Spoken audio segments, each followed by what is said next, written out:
రాజులకు రాజు, ప్రభులకు ప్రభు. ఎటు చూసినా ఆయన గొప్పవాడే.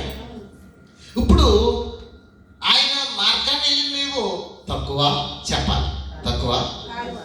తక్కువ అంటే వాళ్ళకి 2 ఐస్ క్రీమ్ తినేసి తర్వాత అరిగిందా లేదని అడగాలి. ఐస్ క్రీమ్ అరగకపోతే ఇంకా ఏదో తేడా. దేవుడికి స్తోత్రం. దేవుడు గొప్పవాడు, దేవుడి మార్గం గొప్పది, సత్యం గొప్పది. అదే సత్యాన్ని వెంబడించి నీవు ఆయన మార్గం వెళ్తేనే గొప్ప. అలాగే ఆయన గొప్పతనం నీలో ఉంది కాబట్టి ప్రార్థన చేసినా, వాక్యం చదివినా, పాట పాడినా అందరిని ఉచితంగా నడిపిస్తున్నామంటే నీలో ఉన్న గొప్పతనం కాదు, కానీ ఆయన మార్గాన్ని విశ్వసించి నీవు గొప్పతనం సంపాదించుకున్నావు. హల్లెలూయా, దేవునికి స్తోత్రం. ఇలాంటి ఆశ్చర్యకరమైన మాటలు కూడా మనం ధన్యులుగా స్వీకరిస్తున్నామంటే దేవుడిచ్చిన ఆత్మజ్ఞానం గొప్పది. దేవుడు ఆత్మ లేకుండా ఏవి కూడా ఆలోచనలు రావు. అటువంటి ఆత్మ సంబంధమైన మాటలు కూడా మనకు దొరుకుతాయి. ఇంత గ్రంథం ఉంది, ఎప్పుడు ఏం దొరుకుతుందో అది ఎప్పుడు పుచ్చిస్తామో హృదయానికి తెలియదు. హల్లెలూయా, దేవుడికి మహిమ కలిగింది కాక. ఇలాంటి మార్గాన్ని ఎవడన్నా విడిచిపెడతారండి? ఇలాంటి సత్యాన్ని ఎవరన్నా విడిచిపెడతారండి? ఎవరు కూడా విడిచిపెట్టలేని గొప్ప భాగ్యము మనకు అనుగ్రహించబడి ఉన్నది. దేవుడికి మహిమ కలుగును గాక. హల్లెలూయా. సీమోను పేతురు వలె మనం కూడా ఉంటాం. అందుకనే స్థిరమైన సంఘములో ఇక్కడ దొరికే మాటలు మనకు గొప్పవి. దేవుడికి చెప్పండి, ఇది స్థిరమైన సంఘము. ఎక్కడ ఉందండి? దేవుని దగ్గర. దేవుడు అంటేనే సంఘం కదా. దేవునికి స్తోత్రం. సంఘములో ఇక్కడ నిజము జరుగుతుంది. లూకా రాసిన సువార్తలో 24 స్నేహితులరా చిన్న మాటలు చూద్దాం. ప్రభు ఇచ్చిన మాటలను మనసారా తెలుసుకుందాం. లూకా రాసిన సువార్తలో దేవుడు ఇచ్చిన మాట కొన్ని మాటలు 24 మాటలు చూసి 45లో చక్కగా రాయబడింది. ఈరోజు ఈ ఉదయకాల సమయం ఆరాధనలో స్నేహితులరా దేవుడు మాట సెలవిస్తుంది. ఏంటంట? ఆలోచించారా? చక్కగా ఉన్న మాటలు మనం గ్రహించాలి. చూడండి, అప్పుడు వారు లేఖనములు లేఖనాలు గ్రహించాలి. దీన్నే పరిశోధన అని పెట్టేస్తున్నారు. ఎక్కడ రాయబడింది లేఖనం? మన కొత్తగా ఏదైనా సృష్టి అండి. నాయన చూడు, మన స్నేహితులుగా ఒక్కసారి నాయన చూడు, దీన్ని ఏమన్నా కొత్తగా ఏదైనా సృష్టించాము తెలియదు. ఒకటి వేయలేము, తీయలేము. ఏమంటున్నట్టు రాయబడుతుందో, అప్పుడు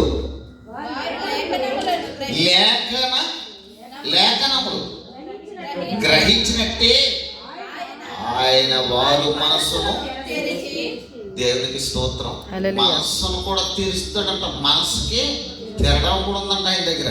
మనసు తెరిచి క్రీస్తు శ్రమపడిన 3వ దినమున మృతులలో నుండి లేచును. హల్లెలూయా. దేవుడి శిలువ మార్గం మనం చూసామంటే ఆయన గ్రంథములో చెప్పిన మాటల గురించి ఏ దినాలు లేచాడండి? దినాలు. హల్లెలూయా. దినాలు కూడా రాయబడి ఉన్నాయి. ఏది కొత్తగా మానవుడు ఏ టైటిల్ పెట్టడానికి లేదు, కానీ దీంట్లో కొటేషన్ కొట్టి టైటిల్ పెట్టుకుంటే గొప్పవారు కూడా ఆత్మీయులు కూడా ఉన్నారు. దేవుని స్తోత్రం. ఆ టైటిల్ పెట్టుకున్నారని మనం తప్పంటామా? ఇంకా ఆలోచించి ఇంకా రకరకాలుగా పెట్టి ప్రభు సువార్తనే కదా అందించింది మనకు కోరిక. హల్లెలూయా చెప్తాం. దేవునికి స్తోత్రం కలిగింది కాదు. ఇంత జ్ఞానం వారికి ఎక్కడి నుంచి వచ్చింది? దేవుడు బైబిల్ ఇచ్చారు కాబట్టి అందులో కొన్ని తీసి టైటిల్ చేసి ఆ ఆత్మీయ ప్రకారంగా నడిపిస్తున్నారు. అంతే తప్ప వారికి వచ్చే ఆలోచన ఏమీ లేదు. వారేమీ గొప్పవాళ్ళు ఏమీ కాదు. కానీ నేనంటాను, దేవుని మాటే గొప్ప. దేవుడి దగ్గర ఉన్నవారే ఆత్మీయులుగా ఎదుగుతున్నారు తప్ప ఇప్పుడు లేఖనాలు పరిశోధనగా లేఖనాలంగా ఎక్కడి నుంచి తెచ్చేడతారు? ఇక్కడ రాయబడింది. దేవునికి స్తోత్రం. అప్పుడు వారు లేఖనములు గ్రహించినట్లు ఆయనే, దేవునికి స్తోత్రం, వారు మనసుని ఏం చేశాడంట? తెలుసును. ఇప్పుడు అందుకే నీ మనసు తెలిసాడు కాబట్టి ప్రార్థన చేసి ఆ పాట పాడుతున్నావు. హల్లెలూయా. ఏమని పాడుతున్నావు? ఆరాధన, స్తుతి, ఆరాధన, ఆరాధన నీకే, ఆరాధన. హల్లెలూయా. పాడగలుగుతున్నావు అంటే ఎన్న మాటల్లో మంచి మనసు నీకు రావాలి. ఎన్న మాటల్ని విని ఈ చెవితే వదిలిపెట్టకూడదు, కానీ ఈ చెవితే విని ఈ హృదయంతో విని హృదయంలో గ్రహించిన వారే గొప్పవారు. హల్లెలూయా.